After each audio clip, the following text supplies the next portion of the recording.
उत्तराखंड सरकार की तरफ से आयोजित ग्लोबल इन्वेस्टर समिट का आज प्रधानमंत्री नरेंद्र मोदी ने उद्घाटन किया।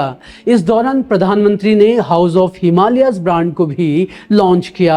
अपने संबोधन के दौरान प्रधानमंत्री नरेंद्र मोदी ने निवेशकों को उत्तराखंड में निवेश करने का आह्वान तो किया ही, साथ ही देश के उन धन्ना सेठों को एक सीख दी जो विदेशों में जाकर शादियां रचाते हैं। वैश्विक निवेशक शिखर सम्मेलन में पीएम मोदी ने डबल इंजन सरकार के फायदे गिनाए और आज इन्वेस्टर समिट के पहले दिन की क्या हाइलाइट्स रही, चलिए हम आपको बताते हैं।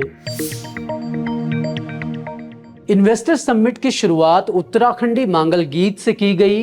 दैणा होया खोई का गणेशा गीत पर प्रधानमंत्री नरेंद्र मोदी भी झूमते दिखे। इसके बाद अपने संबोधन में प्रधानमंत्री नरेंद्र मोदी ने अपने जीवन में उत्तराखंड के योगदान को फिर याद किया। इस दौरान उन्होंने कहा कि उत्तराखंड राज्य का उन पर विशेषाधिकार है। प्रधानमंत्री नरेंद्र मोदी ने कहा कि उत्तराखंड के विकास के लिए काम करने पर उन्हें खुशी प्राप्त होती है।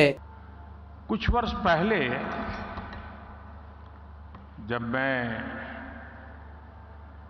बाबा केदार के दर्शन के लिए निकला था तो अचानक मेरे मुंह से निकला था कि 21वीं सदी का ये तीसरा दशक उत्तराखंड का दशक है।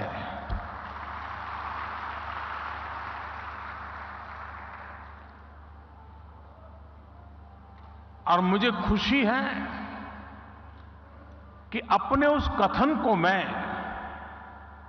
लगातार चरितार्थ होते हुए देख रहा हूं। इन्वेस्टर समिट में प्रधानमंत्री नरेंद्र मोदी ने हाउस ऑफ हिमालयाज ब्रांड को भी लॉन्च किया। दरअसल ये एक ऐसा ब्रांड सरकार ने शुरू किया है जिसके तहत पहाड़ के उत्पादों को बढ़ावा दिया जाएगा। हाउस ऑफ हिमालयाज उत्तराखंड के उत्पादों का ब्रांड बनाया गया है। इसके तहत राज्य के सभी उत्पादों को अब एक नाम से पहचाना जाएगा।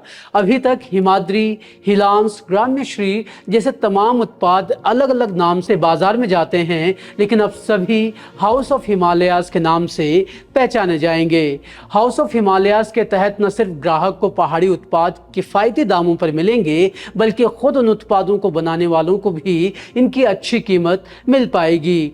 उत्तराखंड के उत्पादों को देश विदेश में पहुंचाने के लिए house of Himalayas brand name काफी अहम भूमिका निभाने वाला है। अब हाउस ऑफ हिमालयाज के तहत क्या क्या आएगा, कैसे ये काम करेगा, आप कैसे इसमें अपने उत्पाद शामिल कर पाएंगे, इन सभी मुद्दों पर जल्द ही हम आपके लिए एक और रिपोर्ट लेकर आएंगे। लेकिन फिलहाल लौट आते हैं इन्वेस्टर समिट पर।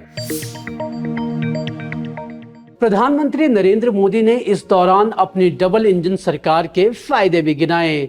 उन्होंने कहा कि डबल इंजन सरकार के फायदे का उदाहरण टूरिज्म सेक्टर सबसे बड़ा है। उत्तराखंड के विकास को लेकर बात करते हुए प्रधानमंत्री नरेंद्र मोदी ने मेड इन इंडिया का भी नारा दिया।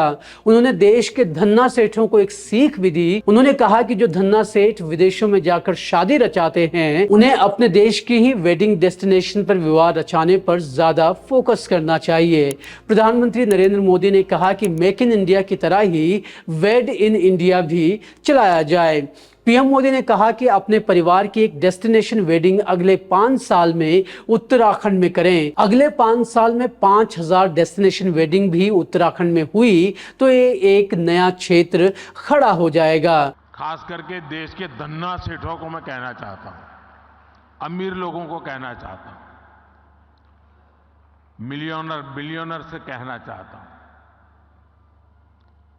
हमारे यहां माना जाता है, कहा जाता है, जो शादी होती है ना, वो जोड़े ईश्वर बनाता है, ईश्वर तय करता है जोड़ा।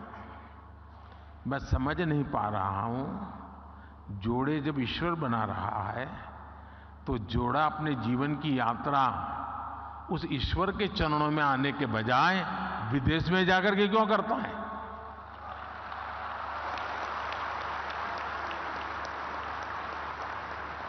और मैं तो चाहता हूं मेरे देश के नौजवानों को मेक इन इंडिया जैसे है ना, वैसे ही एक मूवमेंट चलना चाहिए, मेड इन इंडिया। शादी हिंदुस्तान में करो। ये दुनिया के देशों में शादी कर ले, ये हमारे सारे धन्ना सेठ आजकल फैशन हो गई है। यहां कई लोग बैठे होंगे, अब नीचे देखते होंगे।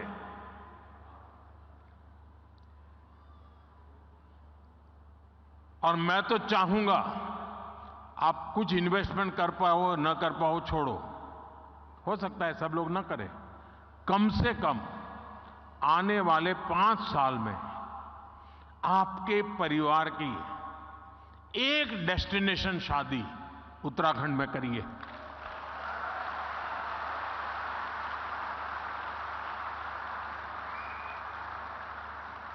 अगर एक साल में 5000 भी शादियां यहां होने लग जाए ना, नया इंफ्रास्ट्रक्चर खड़ा हो जाएगा दुनिया के लिए, ये बहुत बड़ा वेडिंग डेस्टिनेशन बन जाएगा।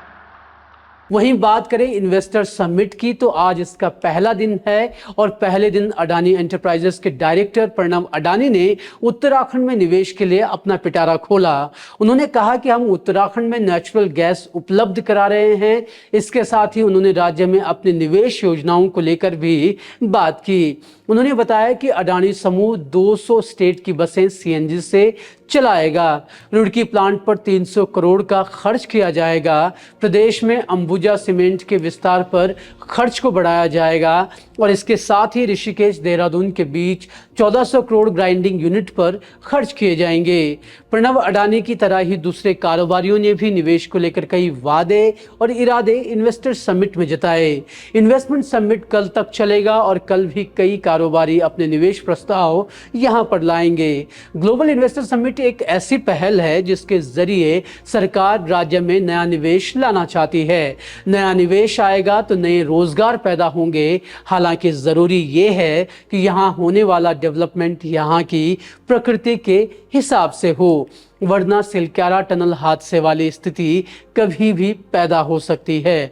अब इस सिलक्यारा टनल हादसे में कहां गलती हुई, इस सवाल का जवाब हमने हमारी इस रिपोर्ट में दिया है। इस रिपोर्ट को जरूर देखिए और जरूर बताएं कि आपको हमारी ये रिपोर्ट कैसी लगी।